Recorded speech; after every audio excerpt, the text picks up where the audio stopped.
State forecast મુજબ તારીખ 25 મે સુધી સુરેન્દ્રનગર જિલ્લામાં ઉષ્ણ લહેરની ચેતવણી આપવામાં આવી છે. સુરેન્દ્રનગર, પોરબંદર, ભાવનગર, જૂનાગઢ, રાજકોટ, અમદાવાદ, ગાંધીનગર, આણંદ, બનાસકાંઠા, સાબરકાંઠા, પાટણ, સુરત તથા વલસાડ સહિતના જિલ્લાઓમાં ઉષ્ણ લહેરની ચેતવણી આપવામાં આવી છે. ત્યારે નાગરિકોને હીટવેવની વિપરીત અસરોથી બચવા માટે વિસ્તૃત માર્ગદર્શિકા પણ જાહેર કરવામાં આવી છે. સાથે રાહતના પગલાંનું આયોજન પણ કરવામાં આવ્યું છે.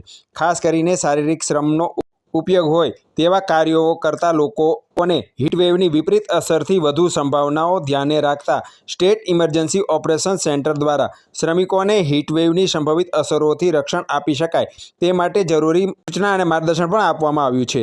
આમ સ્ટેટ ફોરકાસ્ટ અનુસાર આગામી તારીખ 25 મે સુધી સુરેન્દ્રનગર જિલ્લામાં ઉષ્ણ લહેરની ચેતવણી આપવામાં આવી છે, જેને ધ્યાને રાખીને જિલ્લા કલેક્ટર કેસી સંપત દ્વારા હીટવેવથી થતી વિપરીત અસરોને નિવારી શકાય તે અર્થે હીટ એક્શન પ્લાન મુજબ અમલવારી થાય તે અંગે તકેદારી રાખવા તેમજ જરૂરી પગલાં લેવા સાથે વ્યવસ્થા સુનિશ્ચિત કરવા માટે સંબંધિત અધિકારીઓને સૂચનાઓ પણ આપવામાં આવી છે.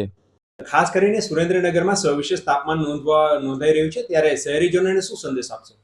ખાસ તો વધારે તાપમાન હોય ત્યારે લોકોએ ગરમીમાં બહાર નીકળવાનું ટાળવું જોઈએ અને ખાસ નાના બાળકો, સગર્ભા બહેનો, વૃદ્ધો, અશક્તો, કોઈ બીમારી હોય તો એને તડકામાં ફરવું જોઈએ નહીં.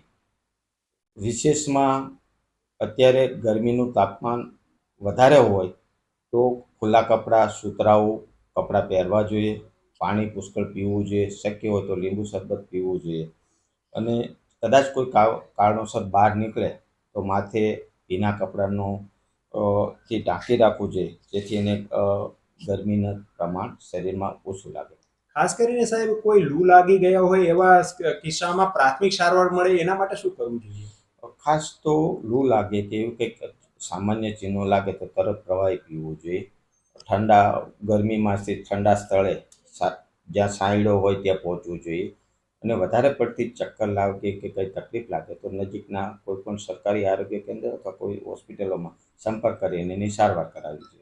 જી સાહેબ, એવું પણ સાંભળવામાં આવ્યું છે કે ખાસ કરીને જ્યારે ગરમીનું પ્રમાણ સવિશેષ છે ત્યારે ડોક્ટરોની રજાઓ પણ કેન્સલ કરવામાં છે, એ બાબતે શું કહેશો? હા, અત્યારે કોઈ ડૉક્ટરોને અમે સામાન્ય રીતે ગરમીના સંજોગોમાં કોઈને રજા આપતા નથી, ખાસ સંજોગો સિવાય.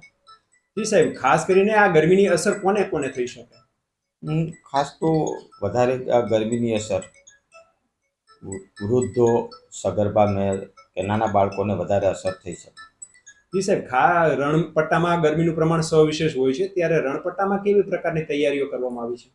ખાસ તો રણપટ્ટામાં હાલ અમારે માહિતી પ્રમાણે ત્યાં લગભગ મોટાભાગનું કામ પતી ગયું છે અને એ કામગીરી કરવા માટે અને એના બચવા માટે અમારા વિભાગ દ્વારા આઈસી પ્રવૃત્તિ તેમજ હીટ સ્ટ્રોકથી બચવા માટે એના કઈ રીતે કાળજી રાખવી એની સૂચનાઓ આપવામાં આવી છે. ખાસ કરીને સાહેબ, ગરમીથી બચવા માટે લોકો ઠંડા પીણાનો સહારો લેતા હોય છે, તો આ ઠંડા પીણા લોકોના આરોગ્ય માટે કેટલા સ્વાસ્થ્ય વર્ધક બની શકે?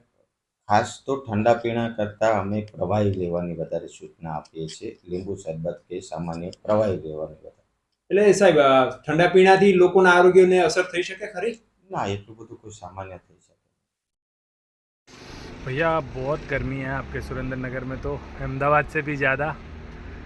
मैं जुगल नाम है मेरा, मैं मार्केटिंग जॉब करता हूँ.